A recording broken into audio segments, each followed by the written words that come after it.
नमस्कार दोस्तों, मैं doctor Ayush Jain, consultant laparoscopic and general surgeon. पिछले अंक में हमने देखा सर्वभूत हित महाराज ने अपने ज्ञान का उपयोग लगाकर कहा, रत्नमाली का पुत्र सूर्यजय मरकर तू राजा दशरथ हुआ है और रत्नमाली का जीव मरकर राजा जनक हुआ है और वह मंत्री उपमन्यु का जीव देव से च्यवकर तुम्हारा भाई कनक हुआ है। स्वर्ग के देव नरक में जाकर अपने पूर्व भव के संबंध वाले जीवों को बोध दे सकते हैं।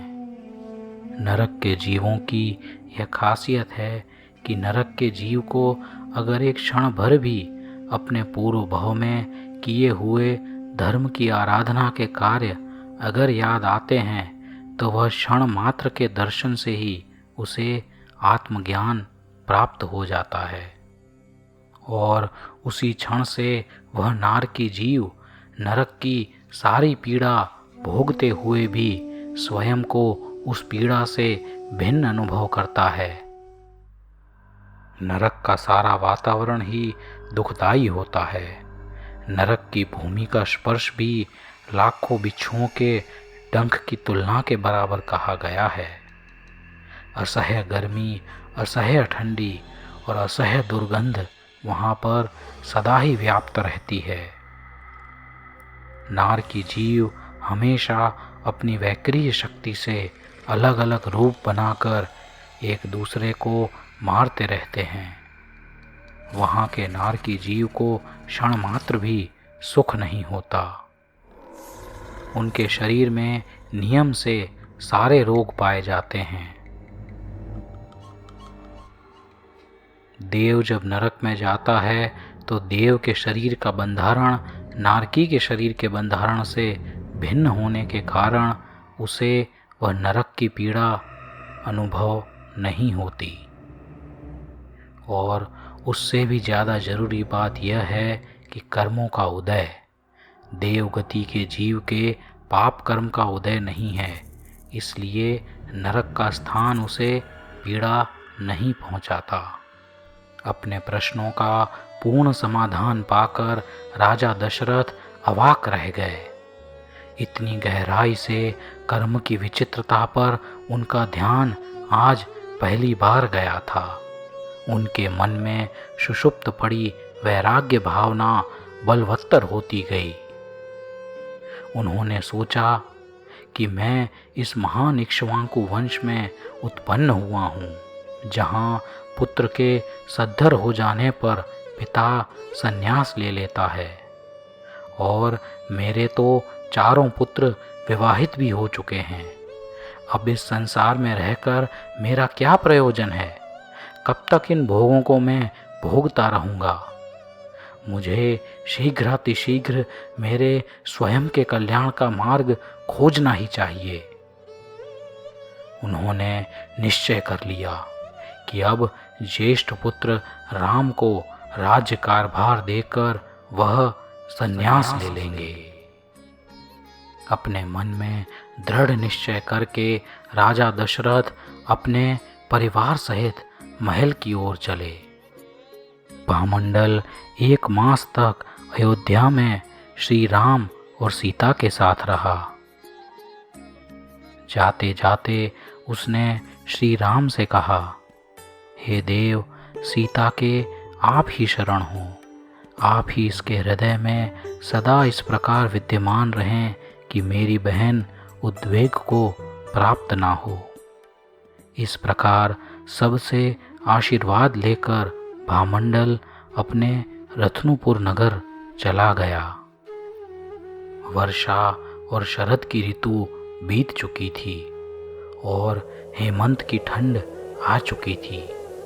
हेमंत और शिशिर की ऋतु में निर्धन लोग अपनी कुटिया में फटे पुराने वस्त्रों के साथ बड़े कष्ट से जीवन व्यतीत कर रहे थे और नगर के धनाढ्य लोग अपने घरों में 56 भोग के आहार के साथ गीत संगीत और नृत्य का आनंद ले रहे थे।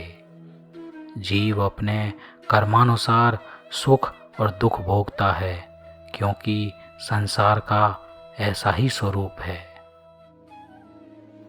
राजा दशरथ ने अपने द्वारपाल को आज्ञा दी, हे भद्र, मंत्रियों सहित अपने सामंतों को बुला कर लाओ। द्वारपाल अपने स्थान पर दूसरे को रखकर राजाज्ञा का पालन करने के लिए गया और थोड़ी देर में राजा दशरथ मंत्रीगण, सामंत और परिवारजनों के साथ थे। राजा दशरथ ने दरबार के सामने घोषणा की, जो मिथ्यात्व रूपी जल की तरंगों से भरी हुई है, ऐसी संसार रूपी नदी का स्मरण अब मैं और नहीं करना चाहता। कृपया मेरे अति मुश्किल से हुए इस निश्चय को ना डिगाएं। मुझे मेरे आत्मकल्याण के मार्ग से विचलित ना करें। महाराज का निश्चय जानकर मंत्रीगण और समस्त परिवार विस्मित हुए और रानियों के नेत्रों में आंसू आ गए।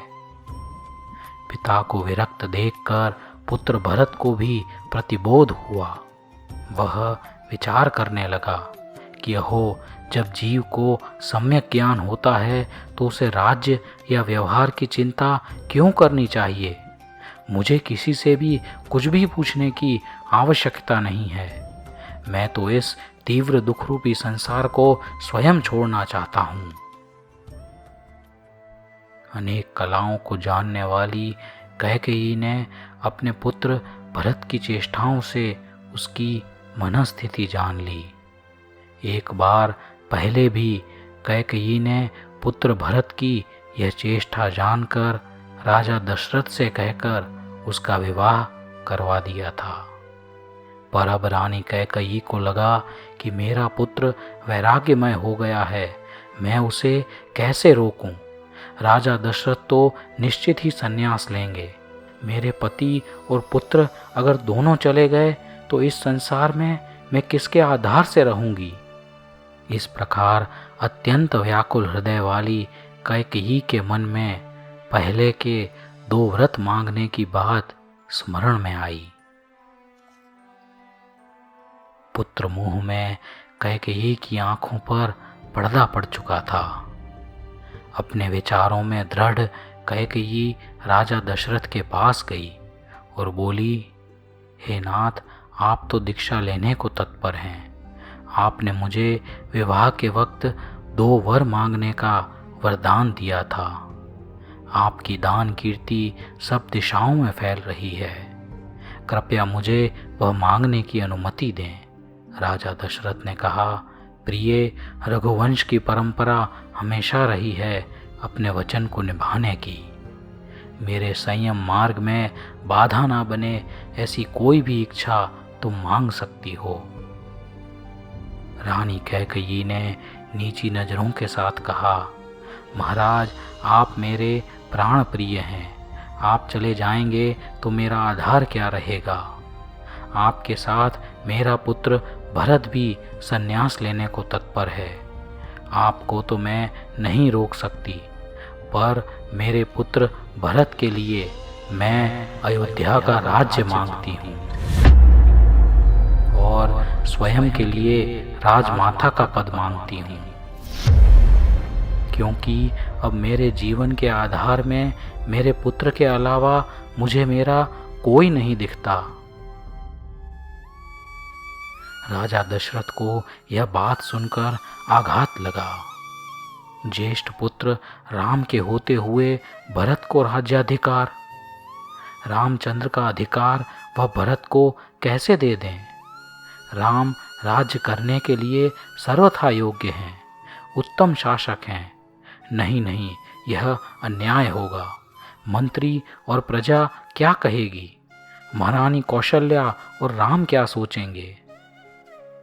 दशरथ जी चिंता के सागर में डूब गए। कैकेयी अपने आवास में चली गई और राम लक्ष्मण ने प्रवेश किया। पिता के मुख पर चिंता देखकर रामचंद्र जी ने पूछा, पिताश्री, आपकी चिंता का क्या कारण है। मेरे रहते हुए आपको चिंता की क्या आवश्यकता है?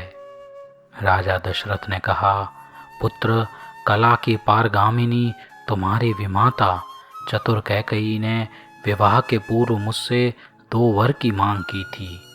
वह आज उन वर को इस प्रकार मांग रही है कि भरत को राज्याधिकार और उसे राजमाता का अधिकार चाहिए। अगर उस समय दी गई प्रतिज्ञा तोड़कर मैं उसे इच्छानुसार वर नहीं देता तो भरत दीक्षा ले लेगा और प्रतिज्ञा भ्रष्ट होने से रघुवंश की भी अपकीर्ति समग्र आर्यावर्त में फैल जाएगी।